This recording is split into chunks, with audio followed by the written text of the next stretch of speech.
Comment parler à son ex après une rupture? Vous êtes nombreux dans le cas où, une fois que la séparation a été faite, vous ne savez plus vraiment comment aborder votre ex, vous ne savez plus comment communiquer, au risque finalement de le ou la braquer davantage. C'est pour ça que j'ai décidé de traiter ce sujet aujourd'hui dans cette vidéo, en te donnant quelques bons conseils à suivre pour t'aider justement à mieux appréhender ton ex. Alors volontairement, pour compléter cette vidéo, je t'ai laissé la possibilité, une fois que tu auras terminé de la voir, d'avoir accès à un mail dans lequel je te donne justement des astuces pour apprendre à rassurer ton ex. En fait, tu verras que je vais t'expliquer comment tu peux finalement communiquer de façon un petit peu l'apaiser te concernant. Je sais par expérience que souvent vos ex sont méfiants à votre égard. Voilà, et qu'ils ont donc quelques résistances qui peuvent être sympas à lever, à apaiser, plutôt que de provoquer des conflits davantage. C'est pour ça que dans ce mail, tu verras, je t'ai donné des astuces pour apprendre à rassurer ton ex et donc pour t'aider finalement à mieux communiquer avec. Pour y avoir accès, c'est très simple. Une fois que tu auras donc terminé cette vidéo, tu iras dans le lien en dessous de la description, cliquer. Si tu me découvres aujourd'hui pour la première fois, je suis donc Christelle Lepage, je suis spécialisée en dynamique amoureuse, je me suis rendue experte en reconquête amoureuse. C'est un sujet qui me fascine parce qu'il y a bien évidemment malheureusement des ex qui ne reviendront jamais, des ruptures qui s'avéreront définitives, mais il y a suffisamment de couples qui se redonnent une chance, donc des ex qui acceptent de revenir pour peut-être aujourd'hui tenter ta chance si tu es bien évidemment convaincu que tu peux amener ton ex à être épanoui à nouveau à tes côtés, si tu es également d'accord avec les motifs de rupture qui ont pu être évoqués. Parce que bien évidemment, on ne peut pas changer pour faire plaisir à quelqu'un. On va changer si on pense en effet que ça peut valoir le coup de le faire. Et donc, je suis sur cette chaîne pour t'aider dans cette démarche, car je suis convaincue qu'il faut tenter pour n'avoir aucun regret. Et bien évidemment, quand on manque d'objectivité, c'est difficile de savoir comment se comporter. C'est pour ça que tu vas pouvoir constater que je vais tenter de te donner toujours des conseils qui seront testés, approuvés par les coachés que je suis en coaching téléphonique, mais également te donner des analyses, de la psychologie pour que tu puisses, d'un certain point de vue, de ton côté à toi, du coup, mieux comprendre ton ex, essayer de peut-être rentrer même dans sa tête pour arriver, du coup, à te montrer beaucoup plus pertinent ou pertinente dans ce que tu vas mettre en place. C'est pour ça que si ce n'est pas déjà fait, je t'invite mais fortement à t'abonner à ma chaîne qui va t'être forcément utile. Tu peux également cliquer sur la petite cloche des notifications, ça c'est très pratique. Ça te permettra d'être averti en fait à chaque fois que je vais faire une nouvelle vidéo et donc de ne louper aucun conseil à venir. Alors, comment parler à son ex après une rupture? Déjà, il faut avoir un minimum de logique pour comprendre qu'il va falloir choisir le bon moment. J'ai des gens parfois qui rentrent en contact avec moi, qui m'expliquent qu'il y a eu une rupture assez violente dans le sens où la dispute a été sacrément costaud, que les jours qu'on suivi ont été très oppressants pour l'ex parce que mon coaché s'est montré très maladroit, maladroite. Et pourtant me demander là tout de suite une solution avec un message magique, un texto, une lettre magique, comme j'entends souvent, pour réussir à rentrer en contact avec l'ex. Il faut un peu de bon sens, il n'y a pas de magie, surtout dans la communication, il n'y a que du bon sens. Quelle serait la logique? Tout simplement de prendre du recul sur la situation et de te demander quel est l'état d'esprit actuel de ton ex. Est-ce que tu as affaire à quelqu'un qui est braqué? Auquel cas, il va falloir alors, pour choisir le bon moment, attendre peut-être un petit peu. Est-ce que tu as affaire à quelqu'un qui est méfiant? Auquel cas, tu pourras peut-être reprendre un contact, mais en étant vraiment nature peinture, j'ai envie de dire, sans parler de la reconquête et sans lui parler de discussion, parce que tu as quelqu'un qui n'a absolument pas envie, visiblement aujourd'hui, de reparler de ce type de sujet. Bref, ce qui est intéressant, c'est que tu vas surtout pouvoir choisir le bon moment pour reparler à ton ex, en fonction de ce qui est en train de se passer dans sa tête. C'est aussi pour ça que si aujourd'hui tu penses que tu es allé trop loin sur les dernières semaines et que c'est le moment de présenter des excuses, mais juste des excuses, c'est le moment de le faire. Pourquoi je dis juste des excuses? Parce que si tu commences à t'excuser pour ensuite demander quelque chose en contrepartie à ton ex, comme un appel téléphonique ou une entrevue pour discuter à nouveau, tes excuses ne vont pas être considérées, en tout cas seront vues plutôt comme encore un prétexte pour rentrer en contact avec. Donc ça ne va pas t'aider, ce ne sera pas productif.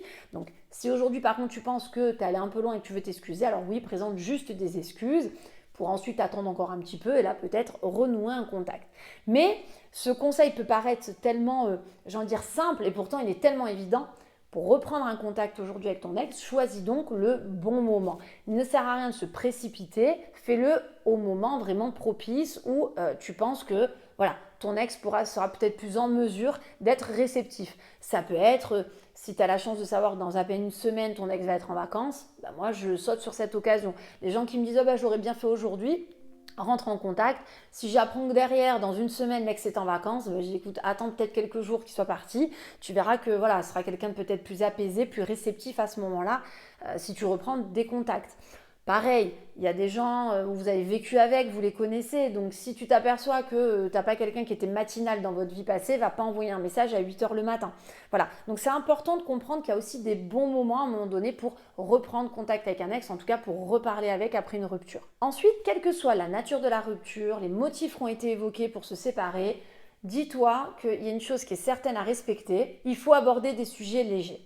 C'est pas le moment d'arriver avec des gros sabots en voulant reparler de discussions, du passé, refaire un point. Je sais que c'est tentant, je sais que tu vas avoir envie des fois d'éclaircir des choses en pensant que ça va même te rendre service parce que ton ex va pas dans la bonne direction. Alors qu'à l'inverse, parfois il vaut mieux arriver en mode, voilà, on parle de choses légères quand on reprend des contacts ou quand on retourne vers son ex. Ça permet justement d'aider ton ex peut-être à retrouver une atmosphère moins anxiogène, du moins plus calme, pour qu'ensuite vous puissiez reparler des choses sérieuses. Mais là, tout de suite, dis-toi qu'après une rupture, c'est le sujet de la vidéo, c'est vraiment comment reparler à un ex après une rupture. C'est plus judicieux du coup d'entamer des sujets légers, de ne pas parler de tout ce qui a fâché dernièrement, si tu souhaites justement retrouver des contacts productifs par la suite. Ensuite, si tu es en mesure d'être à l'écoute de ton ex, ça peut également t'aider à savoir comment reparler à ton ex depuis la rupture. Trop souvent, avec la douleur occasionnée de la séparation, tu vas te centrer sur toi, sur ce que tu as envie de dire, sur ce que tu voudrais rattraper, sur les points sur lesquels tu sens ou tu as l'impression qu'il faudrait te justifier pour permettre de dédramatiser ce que ton ex pense vous concernant. Sauf que c'est une erreur. C'est intéressant aussi de savoir l'écouter, de faire des pauses, de prendre du recul et de te dire bon voilà, aujourd'hui je ne sais pas comment aborder mon ex, je ne sais pas comment communiquer avec, peut-être que de te taire un peu, de l'écouter parler et de faire mine, sincèrement aussi, d'essayer de comprendre en te disant ok, bon son ressenti c'est ça, je ne suis pas forcément d'accord sur tout, mais c'est pas le moment. Donc j'écoute, ok, il a compris ça, ok, elle a ressenti ça, bon d'accord. Même si toi tu aurais envie de lui expliquer que peut-être il y a une exagération, que si tu as fait ça, c'était pas dans le sens d'eux et que ça a été mal interprété, mais que le but n'était pas là, garde-le pour toi pour le moment. Aujourd'hui, si tu veux apprendre à bien parler à ton ex, à mieux communiquer, c'est sympa aussi de pratiquer vraiment cette forme d'empathie, en fait, cette forme d'écoute, en montrant à ton ex que tu es capable aussi de te taire et de faire preuve d'attention finalement. En plus, en fonction de ce que tu vas entendre, ça te permettra derrière de voir si tu peux rebondir, non pas pour te justifier, mais parce que si tu vois que le sujet est anxiogène, c'est peut-être le moment du coup de ne pas aller dedans et de parler de quelque chose de plus positif pour renouer un lien un peu plus posé entre vous deux. Ensuite, un autre bon conseil qui va dans ce sens, c'est aussi d'accepter sa décision. Accepter la décision de ton ex, donc le fait de décider de rompre, en soi n'est pas complètement aberrant puisque aujourd'hui tu es censé devenir quelqu'un qui a appris finalement de ses erreurs, va travailler dessus pour devenir d'une certaine façon quelqu'un d'autre. Et donc peut-être enfin la personne qui pourrait permettre à ton ex à nouveau de se sentir épanoui à ses côtés. Donc dire que tu acceptes la décision de ton ex, ce n'est pas dire à ton ex que tu ne veux plus lui non plus et que tu es toi aussi en mesure de passer à autre chose, c'est dire à ton ex que tu es d'accord sur le fait que finalement, la vie passée que vous aviez n'était plus possible, qu'il fallait peut-être qu'il y ait un réajustement, un nouvel alignement entre vous, quelque chose d'inévitable parce que si ça avait continué comme ça, tu avoues, tu reconnais que en effet, ça aurait été problématique. En tout cas, que du point de vue de ton ex, visiblement, ça l'était puisque ton ex n'était plus en mesure de se sentir heureux ou heureuse à tes côtés. Ce type de discours peut vraiment ramener du calme entre vous. C'est un type de discours aussi qui peut vraiment prouver à ton ex que tu as mûri sur la situation et de prouver aussi à ton ex que tu es en mesure aujourd'hui de faire preuve donc d'empathie. Puisque si tu acceptes la rupture, c'est que tu acceptes aussi ses points de vue et donc ses ressentis. Ensuite, comme je le conseille à tous mes coachés, montre-toi bienveillant ou bienveillante avec ton ex. Dans ta façon de communiquer aujourd'hui, si tu ne sais pas comment appréhender ton ex, quoi qu'il en soit, la formule magique, celle qui marche tout le temps, quels que soient les cas de figure, c'est d'être bienveillant. Bienveillant ne veut pas dire d'y ramène à tout, mais bienveillant veut dire que tu n'es pas dans les rapports de force, tu ne cherches pas des conflits. Si ton ex a besoin de quelque chose et que tu peux le faire, tu es en mesure de répondre oui. Si ton ex a un discours apaisé, tu es dans ce discours apaisé. À l'inverse, si ton ex est sur la défensive, la bienveillance, c'est de ne pas chercher à braquer ton ex davantage, à sortir peut-être du jeu pour y revenir plus tard. Donc la bienveillance est vraiment aussi une clé géniale pour apprendre à parler à son ex après une rupture. Si tu te montres bienveillant, à chaque fois que tu réfléchis à ce que tu vas dire en fait, en te disant est-ce que ça c'est bienveillant, tu verras que tu ne seras plus jamais en conflit avec ton ex, même ton ex ne pourra rien te reprocher à ce niveau-là, parce que tu ne feras forcément rien de mal ou en tout cas ressenti comme contre lui ou contre elle. Les gens qui t'incitent sur d'autres plateformes à rentrer dans du rapport de force, dans de la fuite, dans de la provocation ou à susciter de la jalousie, je peux t'assurer que ce ne sont pas de bons conseils parce que aujourd'hui, si tu as affaire à quelqu'un qui justement est fatigué de vous deux, est fatigué de la relation que tu lui as vendue, est fatigué peut-être d'avoir répété 50 fois des choses et que tu n'aies jamais bougé, tu ne pourras pas, en étant dans quelque chose qui est autre que de la bienveillance en fait, dans du rapport de force, renouer une complicité avec. Ça n'existe pas, ça ne fonctionnera pas. Tout ce que tu vas t'attirer, c'est d'avoir un ex qui va camper sur ses positions, ou pire, finalement, ton comportement va amener ton ex à se rendre compte qu'il ou elle avait raison de décider de rompre. Donc si aujourd'hui tu ne sais pas comment reprendre des nouvelles par exemple, tu ne sais pas comment discuter avec ton ex, montre-toi bienveillant. La bienveillance, c'est prendre des nouvelles, c'est montrer à ton ex que tu t'intéresses à lui ou à elle, non pas pour se remettre avec, mais parce que tu te souviens qu'à l'époque, il y avait eu tel problème au travail et que voilà, tu aimerais être rassuré à ce sujet-là parce que tu savais que c'était une situation qui était compliquée pour lui ou pour elle. Prendre des nouvelles des beaux-parents, prendre des nouvelles, par exemple, d'un week-end qui était censé être organisé. C'est ça la bienveillance. C'est de montrer à ton ex que tu lui souhaites pas de mal et qu'aujourd'hui, au contraire, tu es en mesure quand même d'espérer qu'il ou elle aille bien malgré cette décision de rompre. Enfin, dernier conseil, et qui pour moi aurait été très simple avant au point de ne pas le donner, mais je me rends compte qu'il y a tellement de personnes qui font encore l'erreur que je le dis dans cette vidéo.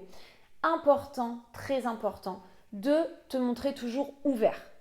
Ouvert, pareil, ça ne veut pas dire que tu dois dire amen à tout, mais tu ne peux pas considérer de redonner l'envie à ton ex de revenir vers toi, de communiquer, finalement, d'être dans de la discussion plus productive, c'est-à-dire qu'il y a du répondant, vous arrivez à échanger plus régulièrement en te montrant fermé. Tu ne peux pas mettre 6 heures à répondre à un texto à chaque fois ou laisser ton ex dans le vent pour y revenir 2 jours après sous prétexte que tu veux montrer que ta vie est très, très occupée sans lui ou sans elle ou que voilà, tu es capable toi aussi de vivre sans. Moi, je pense que là encore, ce sont des rapports de force inutiles que tu vas mettre en place. Tu as quand même la chance, si aujourd'hui tu veux que ton ex revienne vers toi, d'avoir un ex qui peut-être reprend tes nouvelles ou en tout cas répond. C'est peut-être pas le moment de te tirer une balle dans le pied tout de suite en ayant un excès d'ego et en jouant la carte de celui qui met de la distance pour faire réagir son ex, quoi. Je pense que si aujourd'hui tu es d'accord avec le motif de rupture, c'est-à-dire que tu as quand même loupé des choses dans votre relation que tu dois rattraper, c'est peut-être pas le moment du coup d'aller faire la forte tête auprès de ton ex.